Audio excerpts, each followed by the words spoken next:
Hello, reality sandwich community. Kyle here back with another insightful share your experience, joined by one of the thought leaders, trendsetters, and one of my favorite entrepreneurs in the plant medicine psychedelic space.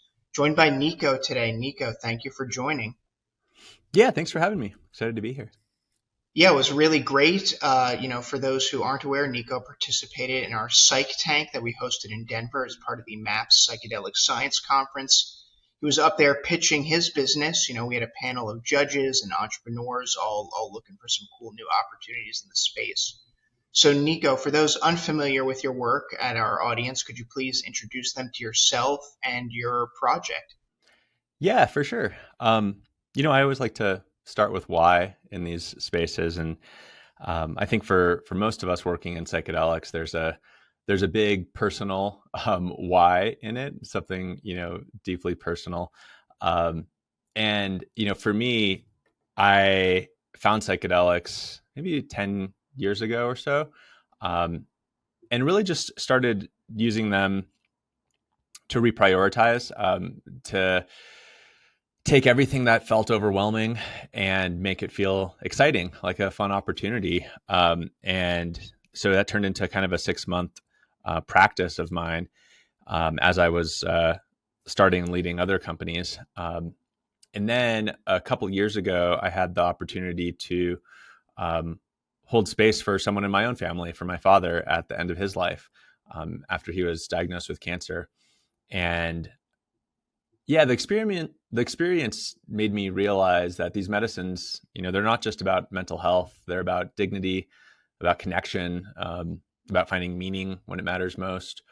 And yeah, that was a lot of the motivation behind Althea.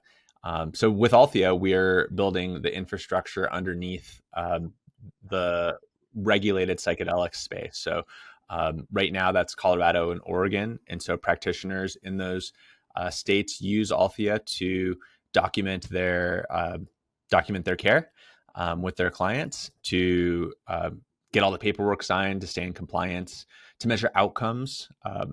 And for us, it's when I looked at my skill set and how I wanted to make an impact in this space, I thought, I'm the best way I know how to do that is to help provide software, help provide infrastructure to make it work. And so that's how I wanted to contribute. And, you know, it's a really small market, but it's something that right now is delivering a lot of impact in this space. And so our goal is by making it work in these real world models, in these smaller state projects, really, we can see more states taking that on. We can see potentially the federal government making moves around scheduling or creating other programs that can increase accessibility across the country. And so I have a big goal of trying to make psychedelics, or at least psilocybin, the standard of care for many mental health by 2028. So a couple years from now, but I think we can do it. And the way we do it is by making sure that it's safe, accessible, and that we're measuring outcomes and seeing how we can actually improve these programs over time. So that's what we're starting to see with programs in Oregon and Colorado. Leading up to both your professional and personal background, how did you first get involved in using plant medicine and wanting to introduce that to your own family towards, some end of life care? Were you a cannabis user in high school? How did you kind of start the discovery towards using these as medicines? Yeah, my first psilocybin experience was with my girlfriend in the woods, um, when I was in my early 20s, and it was the north woods of Wisconsin in the winter, and so just frozen and silent and magical. Um, and yeah, it was one of those ineffable experiences that I'll remember forever. One of those peak experiences in life, and it was that first experience where, going into it, I thought, oh, we're going to do drugs.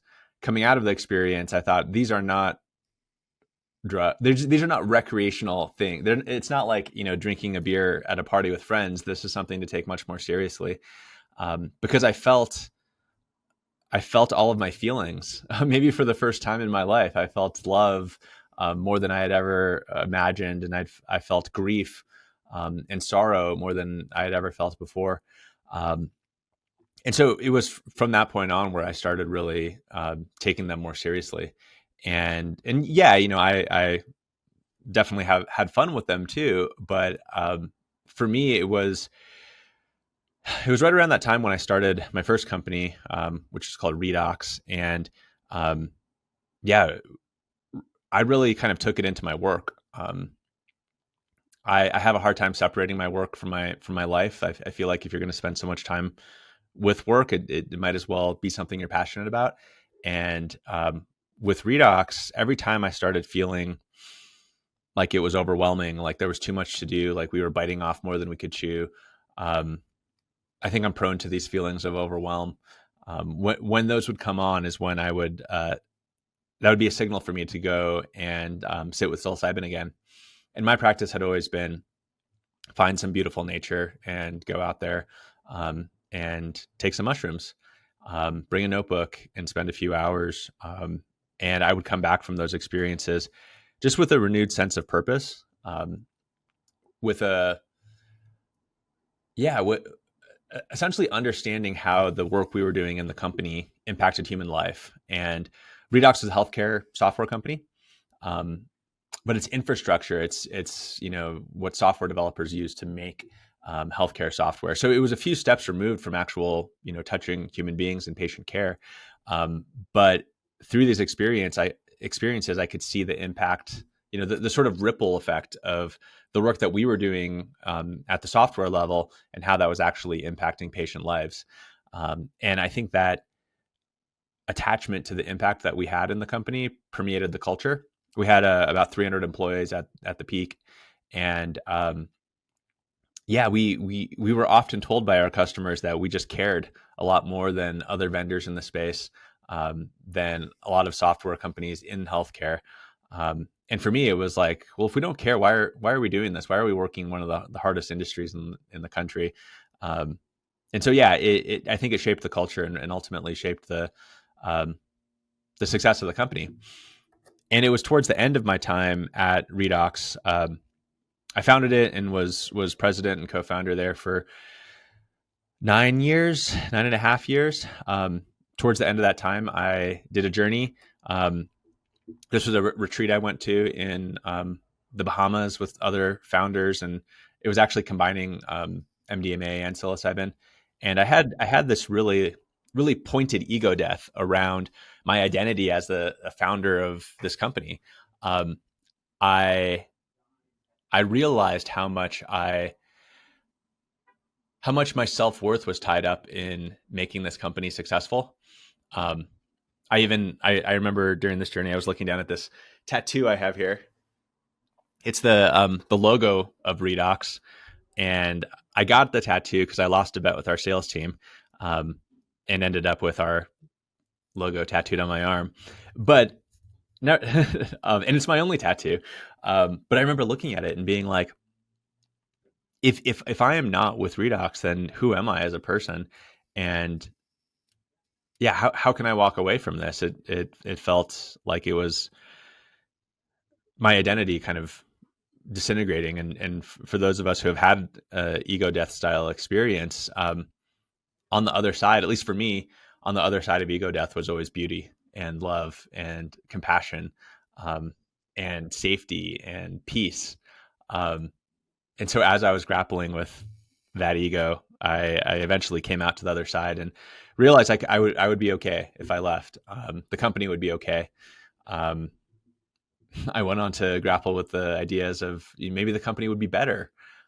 Maybe I'm holding them back for some reason. And so that journey really helped me grapple with, I think, what my subconscious had been grappling with for years, which was how long should I stay at this company that I started, that felt like you know like a child to me in a lot of ways. Um, so in the integration phases of that journey, which I'm still integrating, but in the months after, I should say, I decided to leave. I decided to move on.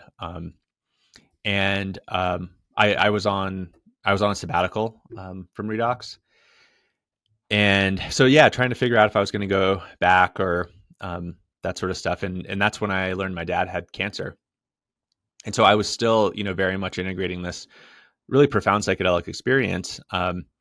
And yeah, and then got this news that my dad had cancer, and we didn't really know much about it. We didn't know how serious it was.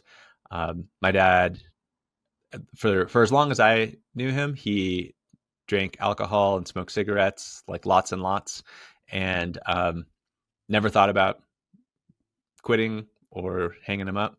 Um, and so, yeah, when he got cancer, I of course have been following the research on with psychedelics, both on substance use, how it could be helpful for smoking cessation or alcohol use disorder, but also how it could be helpful for palliative care, for end of life care, for depression and anxiety associated with terminal diagnoses. So I shared that with him. I asked him if he would be open to doing a journey. Um, I had him watch the psilocybin episode of How to Change Your Mind, which is, I think that series on Netflix is the best way to get old people to consider these medicines, and not think that they're just for hippies. And yeah, that episode I think did wonders. And um, yeah, he was open to it. So he was living in the Philippines. Um, I worked with some guides that I know here in Boulder to um, essentially prepare myself for going out there to sit with him. Um, yeah, and I went and you know brought I brought 10 grams of golden teachers to the Philippines, and um, served him about half of them. And um, holy crap, yeah, that experience, like I um he didn't say much in it. I had my notebook out. I was ready to like write down all of his profound epiphanies that he was speaking out from behind the mask, but he just kind of was quiet. Halfway through, he got up and had a smoke break, and I was like, "Oh, I don't think this is necessarily working for smoking cessation if he's wanting to have a cigarette."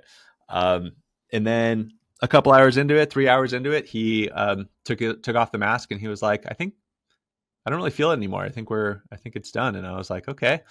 Um, trying to be soft, not trying to pry into what that experience may have been like for him. Um, in hindsight, looking back, I think that potentially our relationship couldn't couldn't actually hold what he may have been going through.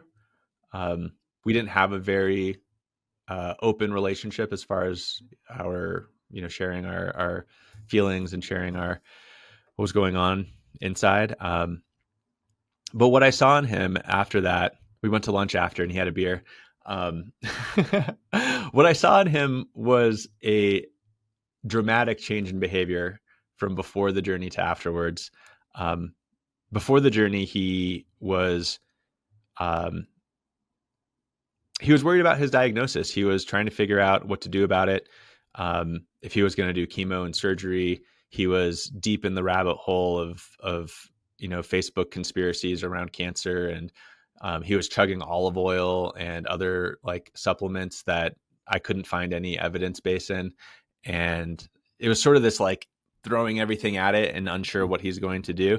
And after the journey, he wanted to go to the beach, and he wanted to hang out at his favorite bars, and he we watched UFC.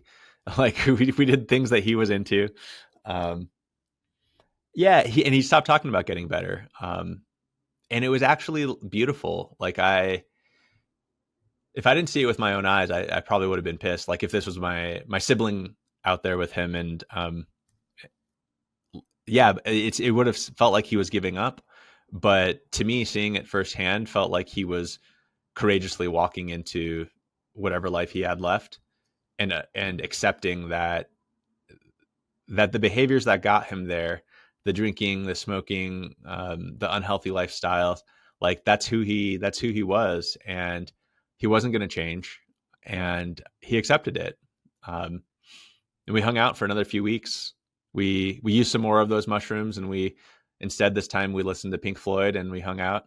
Um, and it was the first time I understood The Wall, the album. As a child, I was always like, what is this noise? And with little mushrooms, it makes total sense. um, yeah, and then I said goodbye to him, and flew back to the U.S. And a week later, he died. Like I think, I like to tell myself the story that the message that the mushrooms gave him was that it was that he was too far gone to fight it, and that he should just try to live the best life he could. Um, I'm not sure if that's if that's what was going on or what went through his head, but um, it certainly would corroborate his behavior in his last few weeks. Um, That's really beautiful, and it's nice. Again, you kind of had that journey with him, and were able to go there and experience it. Prior to this, what is psychedelic culture like in the Philippines, and are they embracing psychedelic medicine post that journey? How did your mom handle the situation? And now, has she embraced psychedelic medicine more now that she's seeing what you're doing and what your father went through? yeah, yeah. So when I went to the Philippines, it was they had a president who was very much anti. He drew a hard line with drug policy there and was arresting and executing people for illicit drugs. Psychedelics are illegal there, much like they are in the U.S. But because of that, yeah, it was pretty high risk to bring the medicine into the Philippines. My mom actually was the one who smuggled them in. Mhm. She was like, "I'm a little old Filipino lady. Like, no one's gonna mind me. You're an American. They're gonna make an example of you." So, yeah, she said the only way we're doing this is if it's in her luggage. And um, I don't know if I should out her like this on on what will be on YouTube, but it was many years ago now. Um, yeah, and so the I had looked around, I had Googled around trying to figure out could I find a guide locally in the Philippines, and there really wasn't. I couldn't find anything. Um, I had found that there had been a history of indigenous use of psychedelics in the Philippines, um, but it didn't look like I could find that today. There was a defunct Facebook group from many years ago that I found, but that was all. Um, and yeah, in the Philippines, it's very much a drinking culture. Even cannabis is still looked really it's frowned upon. Um, and yeah, it's a Catholic culture, and so I think the drinking goes along with that. But I would say there's not much of a psychedelic culture in the Philippines. Um, yeah, but to go to your second question, after my dad died, obviously we were in grief, and I had a really profound um, couple of journeys.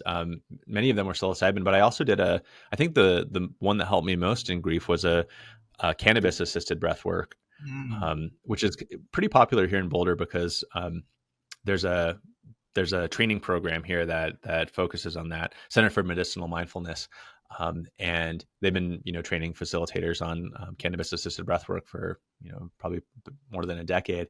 Um, and I went to one of those, and it was just yeah, I felt like I was able to really grieve. In a room full of 10 other people who were high, I let it all out, and it was beautiful, and felt held by them and held by that experience.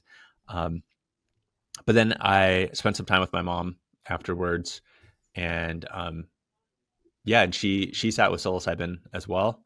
Um, she was able to have a release during that, and it was a positive experience for her. She started microdosing after that as well, and so my mom's in her late 60s. She's has all sorts of health challenges and chronic health conditions and stuff like that, and she calls her microdoses her happy pills. It's the one she likes, but it is the ones that, as her other medical complications increase, we try to stay really responsible about drug interaction and stuff like that. So working with a pharmacist who specializes in psychedelics and Mhm. things like that to make sure that her med management is on point. Um, and then I would say the most, I think, healing experience between my mom and I are we did an MDMA journey together Mm. where we just it was like after lunch, like 1 p.m. one day, and we just sat down on the couch and we both dosed with MDMA, um, and we just talked. And it was like the first time in my life that I really like asked her for her entire life story. Not yeah, because I was actually just interested in what made her who she is, and it was so like nurturing for me to like understand, what was her childhood like, and what was her relationship with my dad like, and what was difficult for her and difficult for both of them in my childhood that I may have not, you know, as a child, you're sheltered from so much of that, and so I was just able to really connect with her on all of those things, and um, it fundamentally changed our relationship. She's living with me now, at least for half the year she's living with me. And I think if we hadn't done that journey together, I wouldn't have wanted her to come be with me. And now I'm like pumped she's here. I'm like, oh, I can learn more Filipino cooking, and my daughter can spend more time with her, and my son can cook with her in the kitchen, and um, they can experience the all the beautiful things that make her awesome.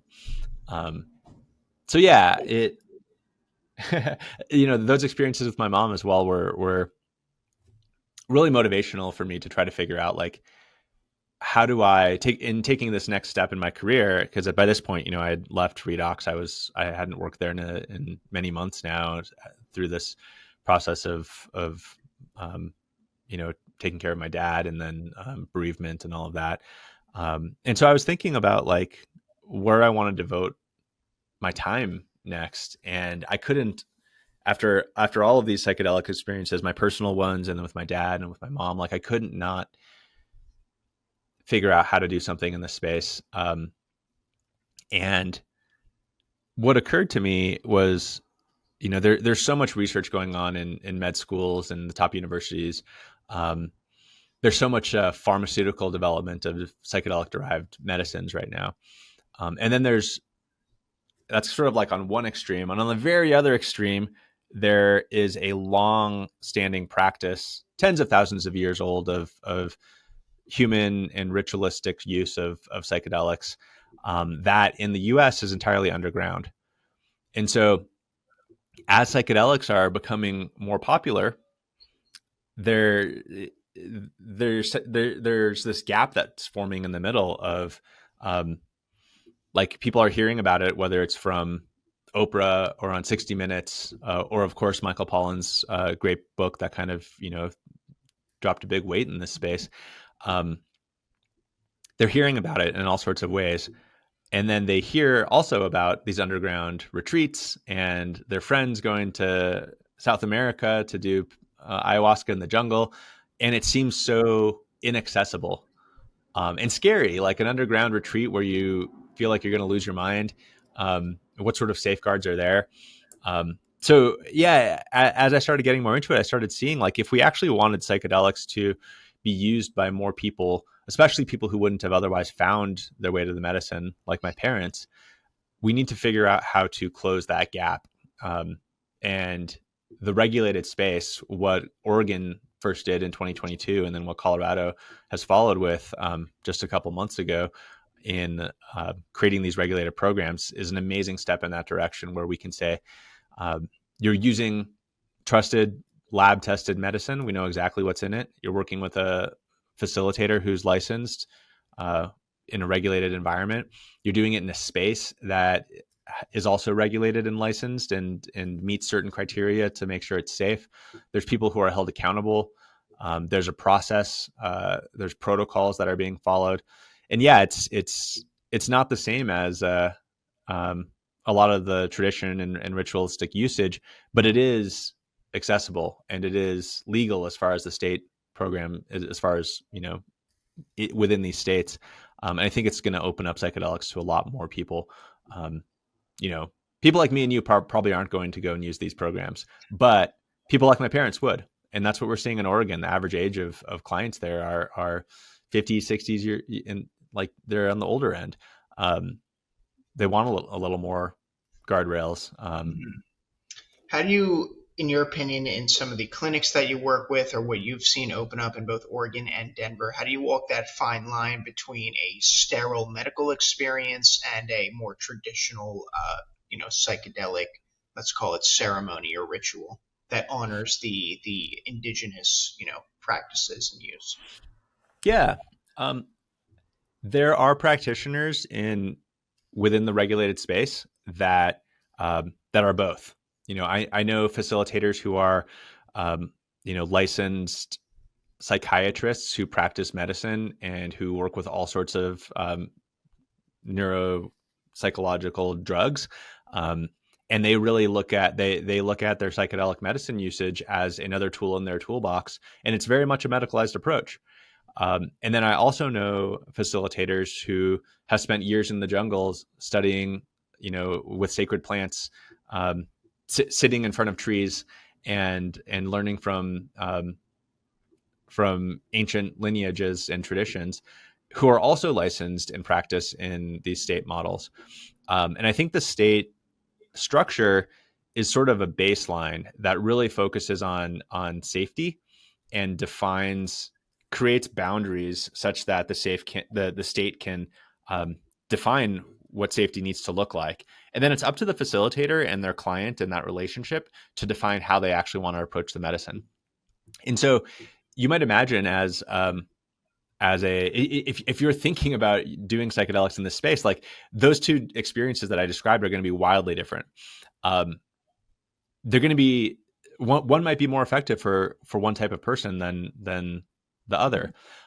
So choosing the facilitator you work with is really, really important in this. You need to be able to find someone who you trust, who you are willing to be in your most vulnerable state with.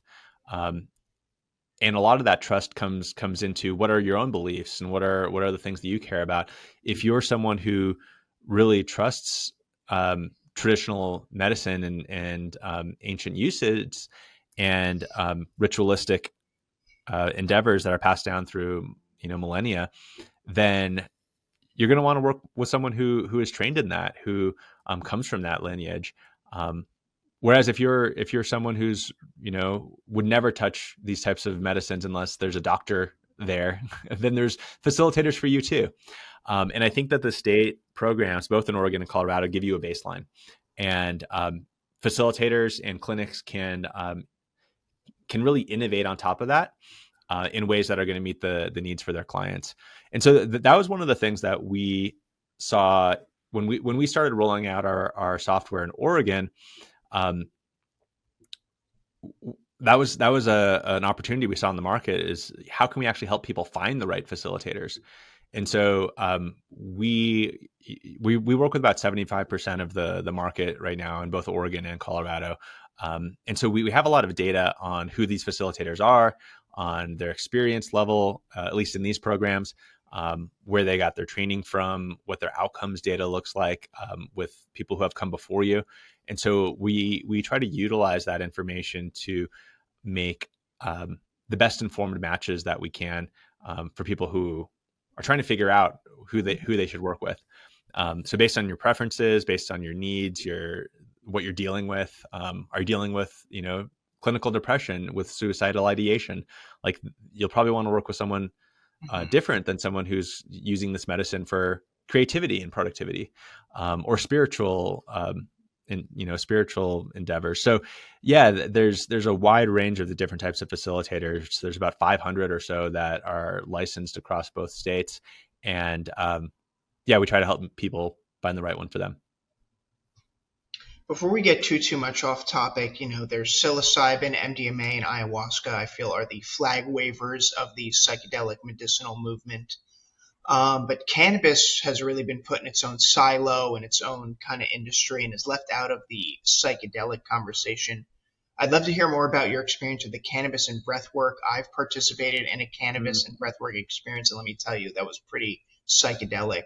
What we got into that. So, I'd love to hear more about your experience and your take on why cannabis gets left out of the psychedelic conversation. Yeah, I'm not sure, but I think that just the history of cannabis usage in the country, the culture around it, it hadn't, at least the popular uses of it hadn't really, it had been more of a recreational thing. And the way that, starting in Colorado, and then the way that other states rolled out their cannabis programs were about retail sales, were about allowing people to use it for whatever purpose they want. But the products and the adoption that came from that were people using it for recreation, to replace using alcohol, or using other types of like to chill out at the end of a day or something like that. And I certainly, like, I go turn to cannabis. My practice is Friday nights. That's when I use it, once a week, and it's a great way to kind of cap off the week for me. But after I did that cannabis assisted breath work, my relationship with cannabis is forever changed, because now, even when I'm using it for recreational purposes, I am able to sit and kind of in a meditative state with it and journey a bit. Um, I think that the way it differed for me in that breathwork experience was that it was a little more controllable than some of the other psychedelics I've done. Um, with psilocybin, I often feel it coming on, and it's sort of like this rising, and there's nothing I can do about it. And if I fight it, it's going to get worse. Like, it sort of feels like this anxiety that you just have to, like, roll with, like, the roller coaster going up. You can't stop the roller coaster. But with the cannabis, I've done 3 cannabis assisted breathwork journeys now.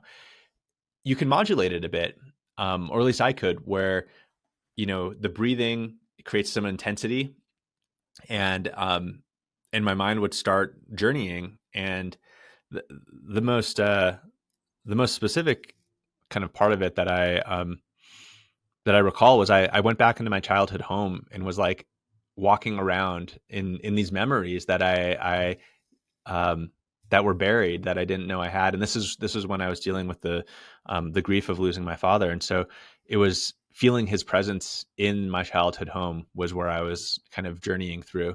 And it became too intense. It became really hard to do that. And I was able to slow my breathing, sit up, take my eye mask off, and then realize, okay, I am here in this room. I'm not actually there. Um, and then I could go back in, and then I went right back into that place, and could experience it, um, and could feel that experience. But I could modulate, because when it would get too intense, there's probably 3 or 4 times during that journey where I did that. Um, yeah, it helped me go back into it without fear. Um, and that's what I really came to appreciate with cannabis, was that it was a little more um, controllable, I would say, like, from a psychological standpoint, than some of the other psychedelics I've taken, which kind of just, they take you on a journey. Whereas with cannabis, I could go on a journey and drive the bus a little bit. Um, yeah. What was your experience like? Well, yeah, I was in a group setting. This was before a kind of business mastermind, so we had all kind of partaken with a few rolled joints passed around, and we had a Mm, facilitator leading in the breath work. And yeah, I felt I was transported to some pretty inner workings, and what she was guiding us through. It felt like I dosed with some psilocybin. I was really in a psychedelic experience. And had to open my eyes and remember we were here in this circle, uh, and had to keep composure together for this group here.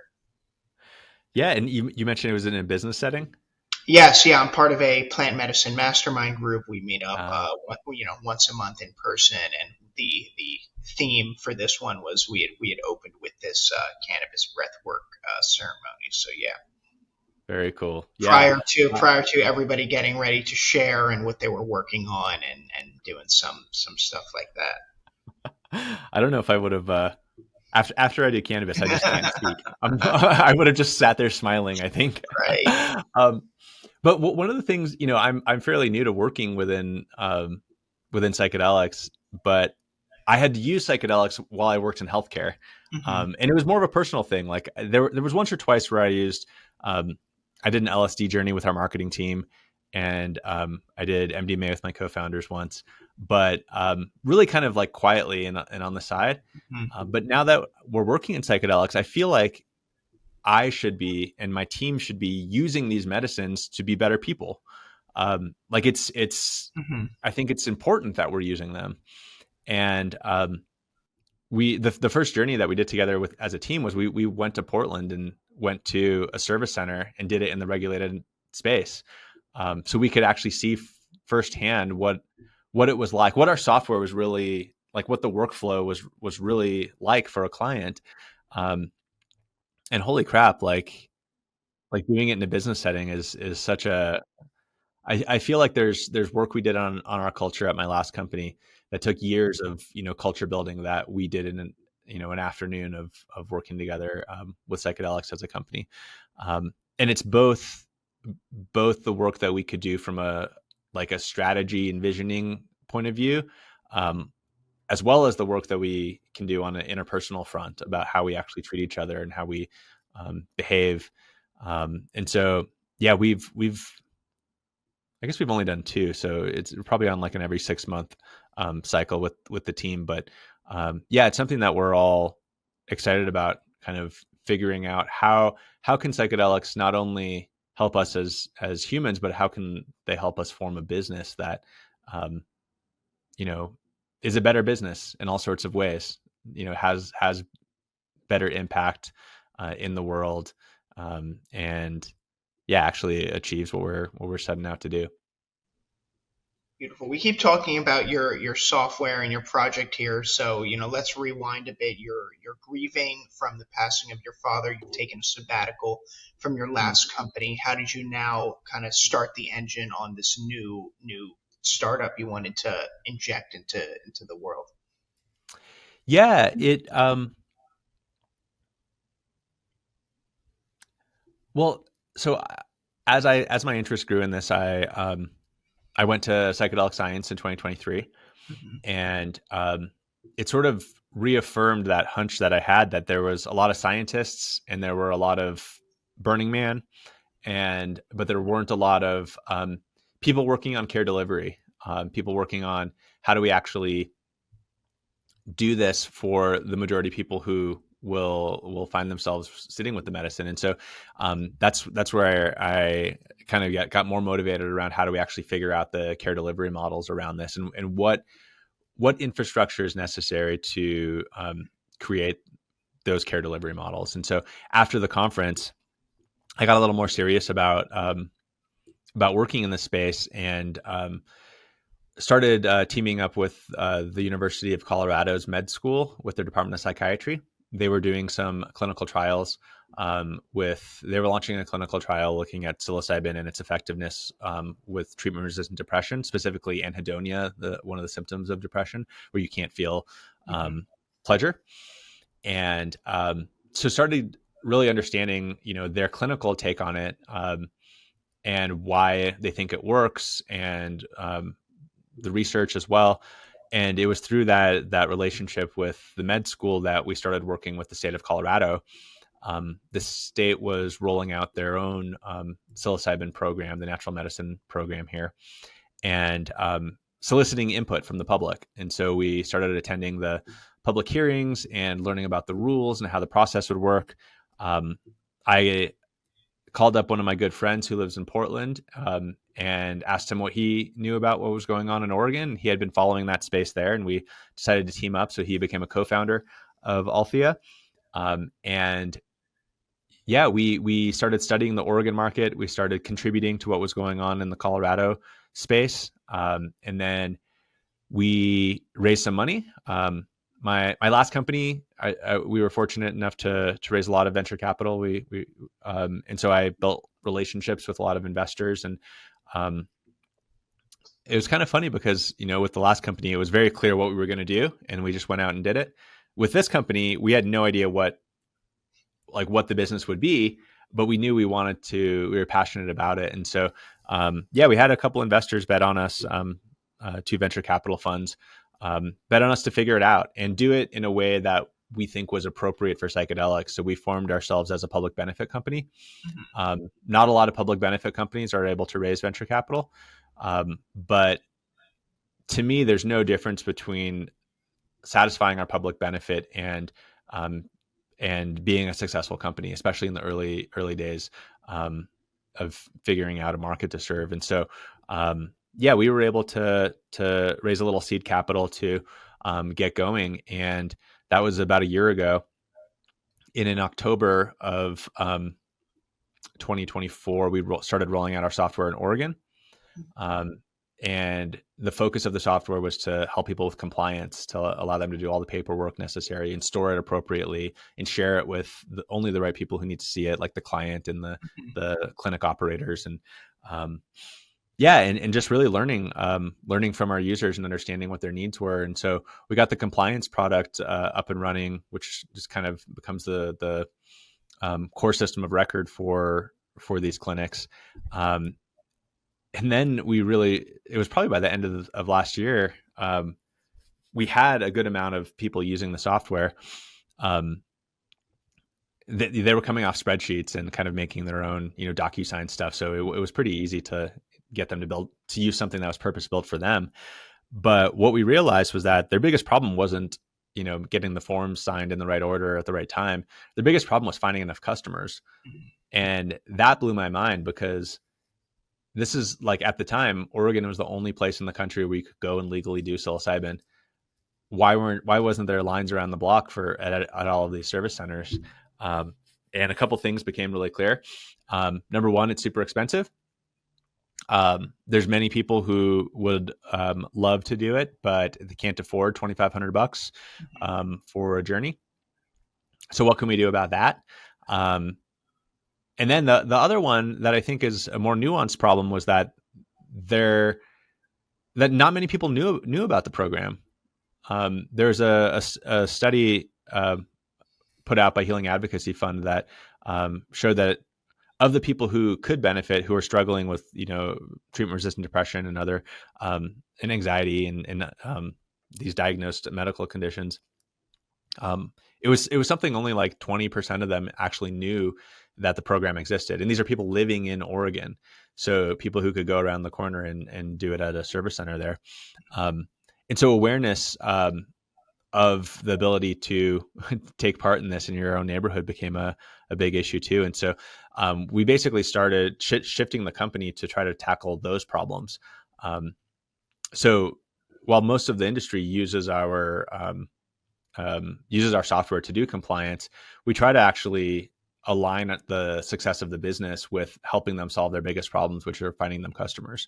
And so if you go to our website, it talks nothing about compliance software, and instead talks about, what are the nuts and bolts of doing psilocybin therapy in the regulated space? How much does it cost? How do you find a facilitator?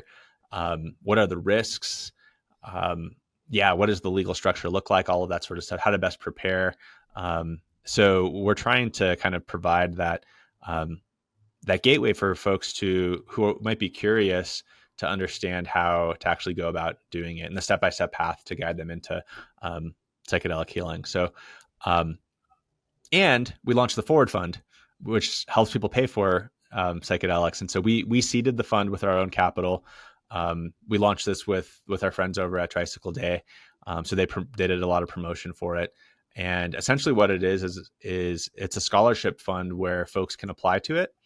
And we do a drawing once a month, and we pay for facilitator fees with it. And so that's the bulk of the cost of psychedelics. Like I said, $2,500. maybe 1,700 of that goes to the facilitator, 1,500 to 1,700, because they're the ones spending, 10, Mhm. 12 hours with you over the course of that journey and integration and prep. Um, and then some of it goes to pay for the space, and then a couple $100 goes to pay for the medicine itself. And so, yeah, we saw so many facilitators working on a sliding scale where they were struggling to make their own ends meet because they were undercharging. Mhm. Um, yeah, and so we felt badly about that. And so the idea with the Forward Fund is that we pay facilitators their full fee. The client gets a huge discount on their care. The facilitator doesn't even know how much the client paid, and so they kind of remove that financial conversation from that container, which we've heard a lot of feedback that that's really nice too. Um, yeah, and then we ask people to pay it forward if they can. So after their journey, we're not pushing it really hard, but we ask for a donation, and many people give 10, $20 here and there, and that keeps the fund afloat. Certainly, more money would be helpful, but we've been able to pay for a few folks' journeys already, and yeah, it's been amazing. Um, so yeah, we're just trying to solve those the problems of making this space work in these early days, because I believe that even though it's expensive, even though people don't know about it, the people who are actually sitting with the medicine right now are having life-changing experiences that's worth expanding, worth figuring out how to get payers to pay for, how to get our government to pay for, and worth figuring out how to increase accessibility through, whether that's more states coming online, like we have New Mexico coming in 2027, or having some sort of federal movement. And I know there's discussion right now between the FDA and DEA around potentially rescheduling psilocybin to from Schedule 1 to Schedule 2, which will open up more research and start changing the narrative and stigma around it. Thank you for the work that you're doing and for the Forward Fund. That's a really great way for the community to come together. That's what psychedelics are all opening us up to, is learning how to pay it forward and being a true community, handholder here. That really sparked my thing here, is like, yeah, that is the friction point of, there are all these legal facilitators and facilities now, but yeah, how can somebody pay 2,500 few $1,000s for either a single day or multi-day retreat versus getting a baggie of mushrooms for $50 and having their spiritual friend come over and try to do some work like that? How does the industry manage this evolution and make sure this will become viable for everybody? Yeah. And in Colorado, we have a unique law here in that we have personal use, which means your spiritual friend who grew mushrooms under his bed can absolutely gift those to you. You can't buy them, but he can share them, and that's totally fine. It's legal here under this personal use statute of the law, and so we do have the professional facilitators competing with um, people doing it on their own. And as I shared, the vast majority of my psychedelic experiences were not in a regulated space. Like I don't think, I'm not saying that doing a regulated experience is better. Um, I'm saying that it is right for some people, and for people who are nervous about psychedelics, for the ones who want more scaffolding around it, who want to be able to trust in the system to support them in this really vulnerable experience, it's going to be right for them. Um, and yeah, I think that it's worth making this work in the regulated space so that we can figure out how to reduce costs, how to how to make them more accessible, because they are quite accessible. Psilocybin mushrooms are easier to grow than cannabis, and they're legal to grow on your own in Colorado. Um, and you can buy spores anywhere, which was the trick of psilocybin for all these years. That it's quite easy to get them. But from my experience, what I found is when I have a trained facilitator working with me, I get 10 times the benefit that I had experienced when I do it on my own. And it's so much so because they keep me on track. They don't let me drift. They don't let me just stare at a beautiful flower for 2 hours. Instead, they'll be like, "Hey, remember why you're here. Remember what your intentions were," um, and they guide me back. And then beyond that, they help me remember um, what happened during the journey. So there's these psychedelic epiphanies that we experience under these medicines, um, and I would get maybe one or two of them on my own going out in the woods. And so much of the time the epiphany was like how beautiful nature is. Um, when I do it with a facilitator, when I'm in the mask, when I go inside instead of going outside, my epiphanies are much more profound and they're much more personal and more helpful. It's things like, I don't know, psychedelic epiphanies are always sound really lame when you're not under the medicine. But like one of the epiphanies that I got was I get to do this. Like I am in a position that I am fantastically privileged to be able to work in this space and to serve people who are holding space for amazing healing and medicine work that they're doing. And it's just like such a privilege to be able to do that. Um, and I need to respect that. I need to understand that that is a privilege, um, and not squander that and not disrespect it. Um, and so, yeah, just a little epiphany like that. Like I get to do this, but it becomes something felt. It becomes something, um, as they say, it's a noetic quality that comes through with these epiphanies under these medicines, because it's a deep knowing that can emerge. And yeah, that's like when I'm in nature looking at a creek, like I'm not getting that sort of stuff. I am getting like, holy crap, this creek is amazing, and I should probably put my feet in it. But that's like a different sort of magic. Not Right. saying that magic's not better or worse, right? And community is such an important part of the psychedelic industry, this mission that we're all on. Obviously going to the MAPS conference in 2023 was a catalyst for you to really start this journey. How important are these conferences, meetups, and the community as a whole for the emergence of these medicines and this? Again, I don't like to use the word industry, but that's the vocabulary that I keep injecting here. Yeah, it's funny. There's that aversion to making a business Right. out of this. Um, yeah, that could be a whole nother podcast on talking about that. But yeah, the community is wildly important. Um, if you ask, I do this all the time. When I talk to random people, because I work in the space now, it always comes to, what do you do? And I talk about psychedelics, and then I always ask what their relationship is with psychedelics. And for people who have used psychedelics, the way that they got introduced to it was through community. It Mhm. was through somebody who introduced it to them, and someone they trusted, um, who shared their medicine with them, who brought them into nature, or who convinced them to go to a retreat. But it was always through word of mouth, and I think that's what's at the core of why community is so important here, is because the more that we understand um, these medicines, both from the positive aspects as well as where we should be careful with them, um, the better job we can do in helping our friends and family and loved ones find the right path into the medicine.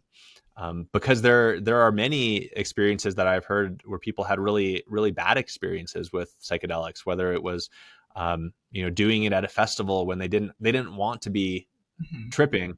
They didn't know that they would be tripping, and then they were tripping, right? Like um, that. Yeah, there's better ways for people to be introduced to it, and and I think that's our responsibility as the community. And if I talk to someone who is very cautious, but who is hurting, who is in a lot of pain, who probably could benefit from it, like I'm not going to recommend that I'm not going to gift them some mushrooms. I'm going to recommend that they talk to some licensed professionals, um, people who might also have dual licensure in therapy or social work or something like that, someone who is trained to hold space for that particular type of person. Um, yeah, and so I think the more options we have, and the more we know about it as a community of folks who have benefited from psychedelics, the more responsible we can be about helping others find that benefit as well, um, and do it in a way where we're not going to stub our toe. And I think a lot of what we talk about in psychedelics is what happened, back before I was born, when these drugs became illegal, when they escaped the lab and created the counterculture in America, and that can't happen again, because the potential to humanity is too. Humanity needs this more than ever, and it can't go backwards. We can't shove this genie back in the bottle. Some might argue that the genie's too far out already, but if something horrendous happens to enough people or the right people, the culture can move against it, just like it did in the past. So I think that's a huge part of our responsibility as a community. Love that. At the most recent psychedelic science conference, one of the cool panels was psychedelic fatherhood. How have psychedelics evolved your relationship with your parents, and how do you translate that to your children now and the relationship you want to have with them? And how do you educate them as they grow up about responsible plant medicine use, or wanting to partake with you? Woo, I heard a lot about that discussion. I missed it though, unfortunately. I got to check out the replays and see if I can find it there. But yeah,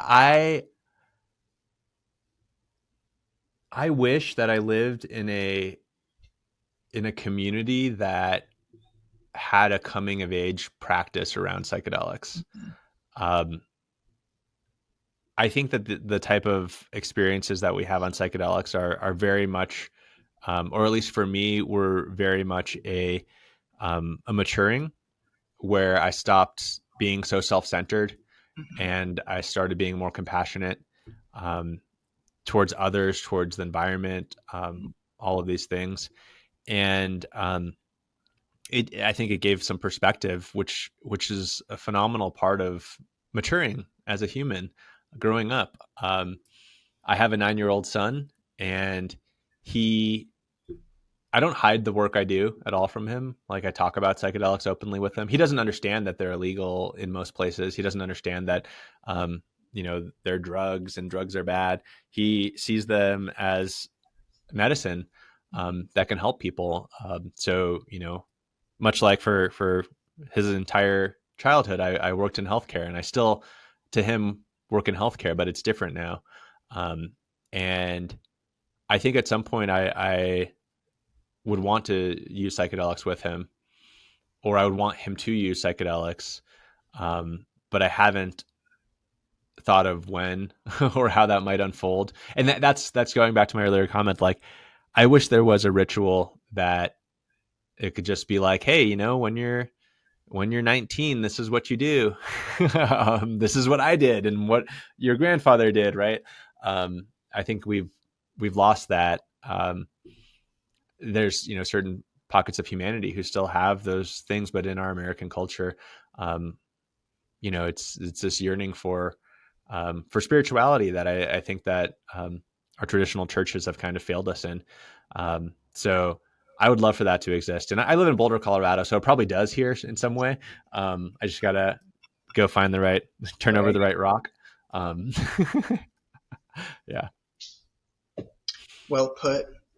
Well, yeah, Niko, thank you for getting deep with me here today. Where can people follow you? How can they apply for your fund if they feel they can't afford a psychedelic journey? And what is keeping you inspired with your company, and what exciting things can we look forward to from you? Yeah. So if you go to our website, it's withalthea.com. You can find everything from there. You can find the Forward Fund. You can find the directory of facilitators in Colorado and Oregon, so you can peruse and see who might match with you. Or you can fill out an intake form, and we'll do the matching for you. We'll find you 3 facilitators to talk to see if they're the right fit. And yeah, gosh, for me, it's like, So the Colorado program just launched in June. We had the first client go through it right before psychedelic science, which was just great timing. Um, and it's still so new. Every facilitator here is still in their first handful of clients. They're still trying to figure out the different medicine that's available, and the potency and stuff like that. And yeah, so just really helping the Colorado program get its legs under them. Because we've seen in Oregon, Oregon's much more mature. There's service centers there that have been in operation for a number of years now that know what they're doing and have a very consistent experience that works well. And I'm just excited to see that unfold in Colorado. And then, of course, make my way down to the land of enchantment, New Mexico, and start to help shape how that policy unfolds there. Their law is a little bit different than what we have in Colorado, and so I think that they have a lot to learn from the states that came before them, and we also have a lot to learn from the innovation that they brought on the legislative front to see how a program could be rolled out differently there. And so I'm excited to get down there and help that unfold as well. Beautiful, Niko. Thank you. Yeah, thank you. This was fun.